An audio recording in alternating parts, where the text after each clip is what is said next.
your very own station of Technomax 24/7, and in this video we are going to discuss about the small scale industries and the government policy related to foreign trade.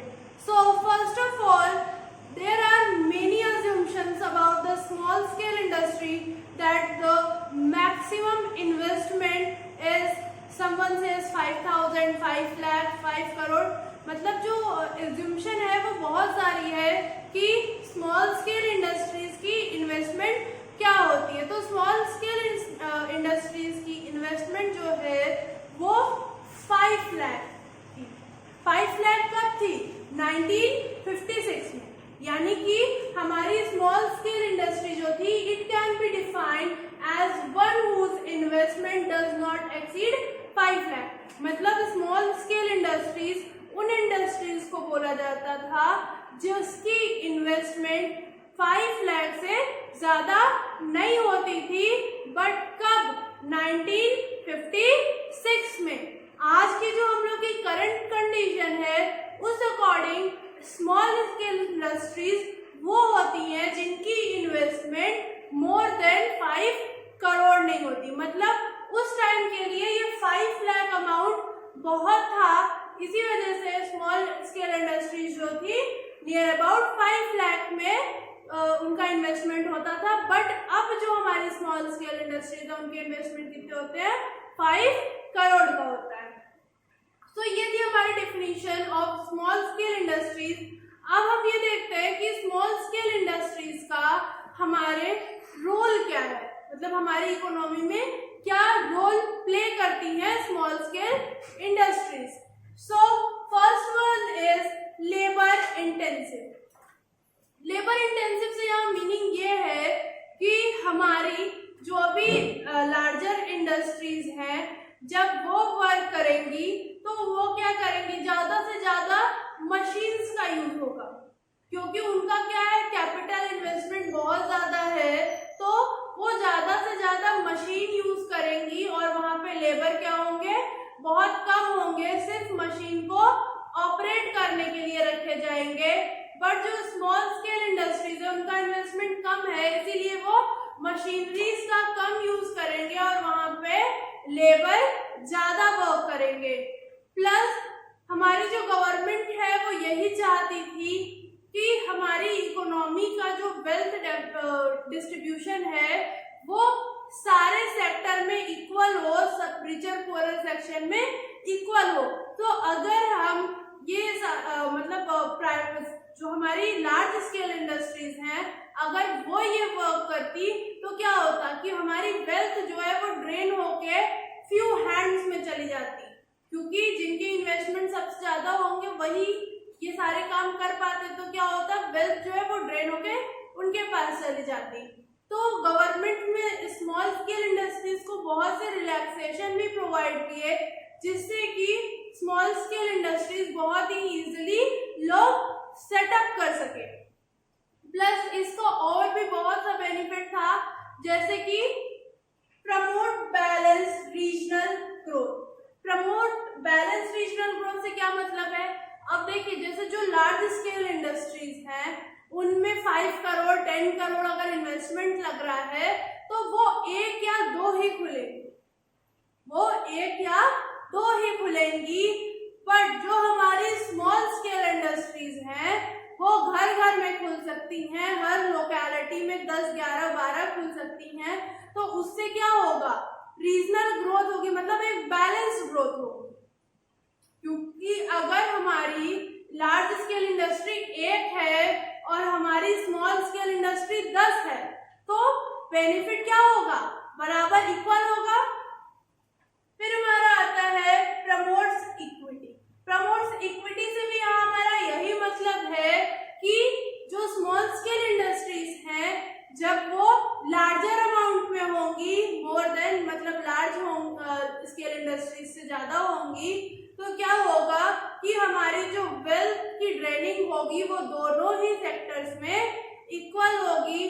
Plus सब लोग अपने खुद से self prosperous होंगे, self reliance होंगे, self dependent होंगे, क्योंकि उसमें उन्हें इन्वेस्टमेंट बहुत ज्यादा नहीं करना है। प्लस बहुत ज़्यादा इंफ्रास्ट्रक्चर की ज़रूरत नहीं है, तो वो अपनी जो लाइफ है, लाइफ को कैरी ऑन करने के लिए, अपना जीवन निर्वाह करने के लिए अपने से खुद अपनी इनकम कर सकते हैं।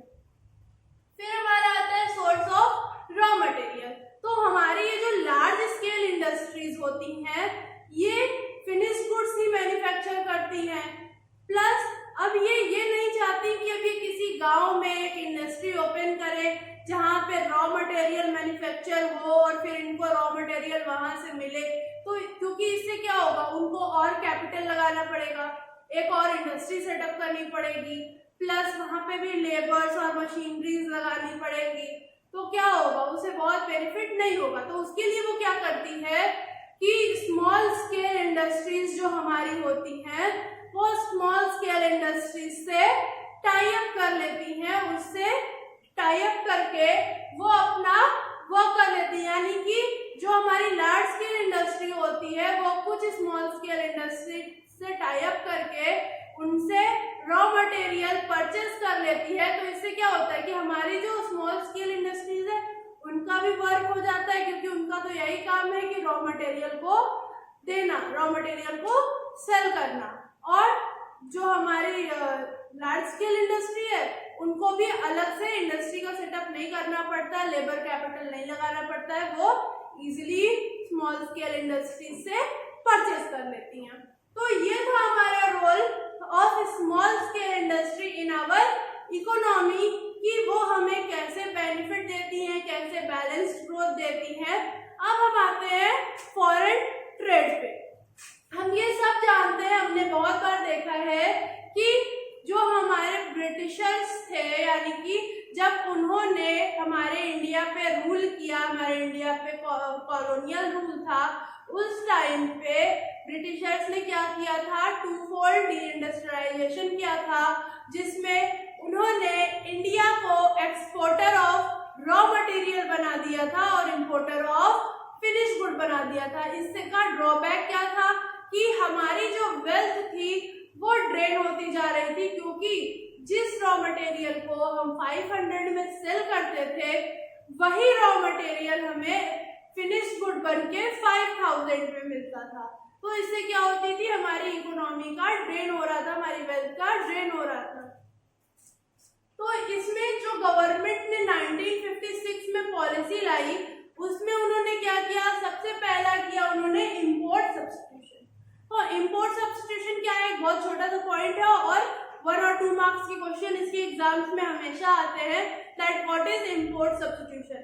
तो इंपोर्ट सब्स्टिट्यूशन होता क्या है, इंपोर्ट मतलब हो गया आयात, बाहर से सामान लाना, और सब्स्टिट्यूशन मतलब कि उस सामान का एक सब्स्टिट्यूट रेडी करना, अल्टरनेट रेडी करना। तो इंपोर्ट सब्स्टिट्यूशन में किया क्या गया, यानी जो गुड्स बाहर से आते थे, जो गुड्स बाहर से इंपोर्ट किए जाते थे, उन गुड्स को घर मतलब अपनी होम इंडस्ट्रीज में, अपने ही होम कंट्री में बनाना और उससे डेवलप करना। और उन्होंने क्या किया इसके लिए, फर्स्ट ऑफ ऑल तो ये किया कि इंपोर्ट सब्स्टिट्यूशन लगा दिया, ताकि जो गुड्स हम इंपोर्ट करते हैं उसको अपने यहाँ ही बना सके। बट ये उस टाइम के लिए अच्छा था, आज के टाइम के लिए ये अच्छा नहीं है, क्योंकि अगर हम ये करेंगे तो अदर कंट्रीज भी क्या हमारा एक्सपोर्ट एक्सेप्ट करेंगी, बिल्कुल नहीं करेंगी। उस टाइम हम जस्ट इंडिपेंडेंट हुए थे, तो फर्स्ट ऑफ ऑल हमारा मोटिव ये था कि हम खुद को सेल्फ डिपेंड बनाए, हम खुद को हमारी इकोनॉमी का ग्रोथ करें। तो उस टाइम के लिए ये पॉलिसी सही थी। इंपोर्ट सब्स्टिट्यूशन के लिए गवर्नमेंट ने 2 वर्क किया। फर्स्ट क्या था, टैरिफ। फर्स्ट क्या था, टैरिफ, और सेकंड था कोटा। सेकंड क्या था, कोटा। तो गवर्नमेंट ने ये 2 पॉलिसीज का यूज किया, जिससे उन्होंने क्या किया, इंपोर्ट सब्स्टिट्यूशन।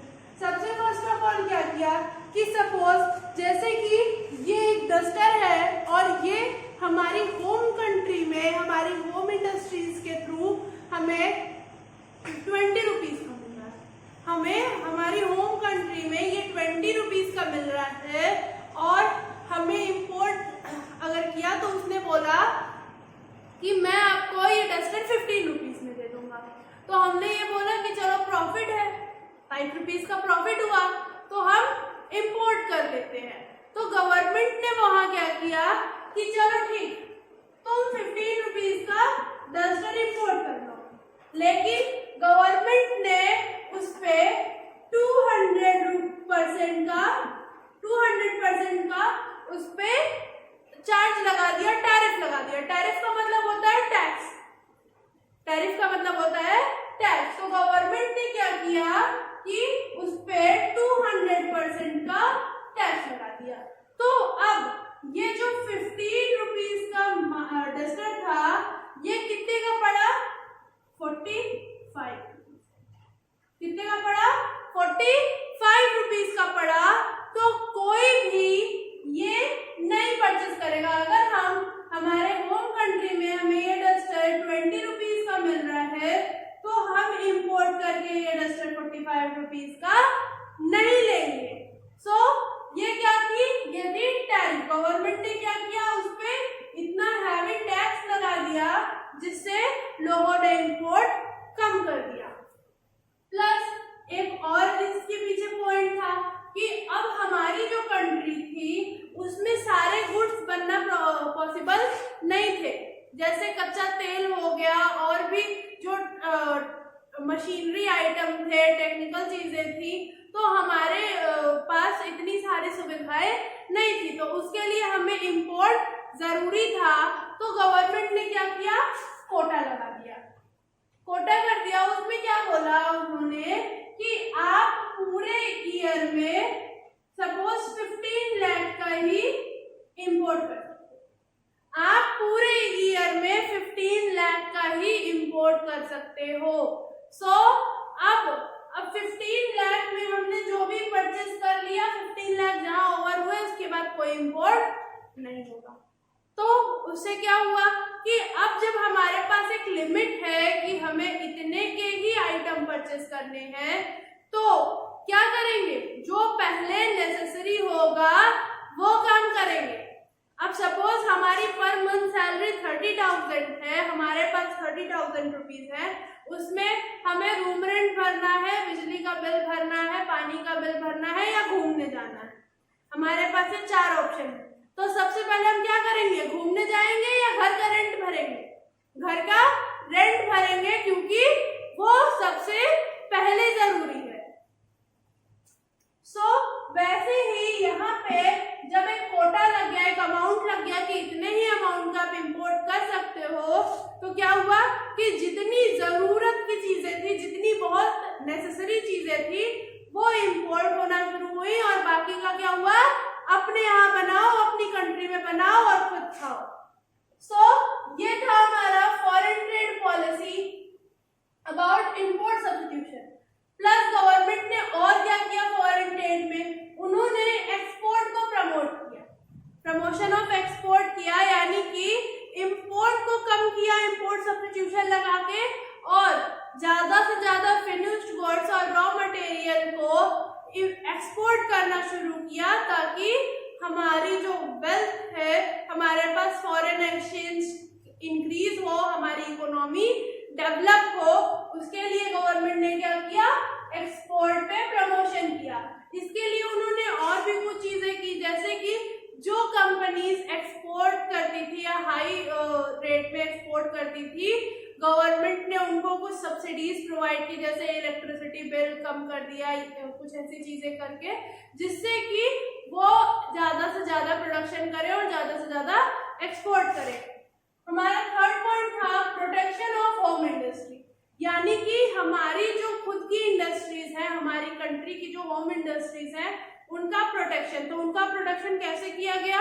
सेम उसी वे में उनको रिलैक्सेशन दिया गया, टैक्सेस में सब्सिडीज प्रोवाइड की गई, इलेक्ट्रिसिटी बिल के चार्जेस कम किए गए और काफी चीजों में कंसेशन प्रोवाइड किया गया, जिससे कि वो अपना वर्क बहुत ही इजीली और एफिशिएंटली कर सके। सो ये थे हमारे कुछ points about foreign trade and small scale industry. And rather than, we will meet you in our next video. Till then, keep watching and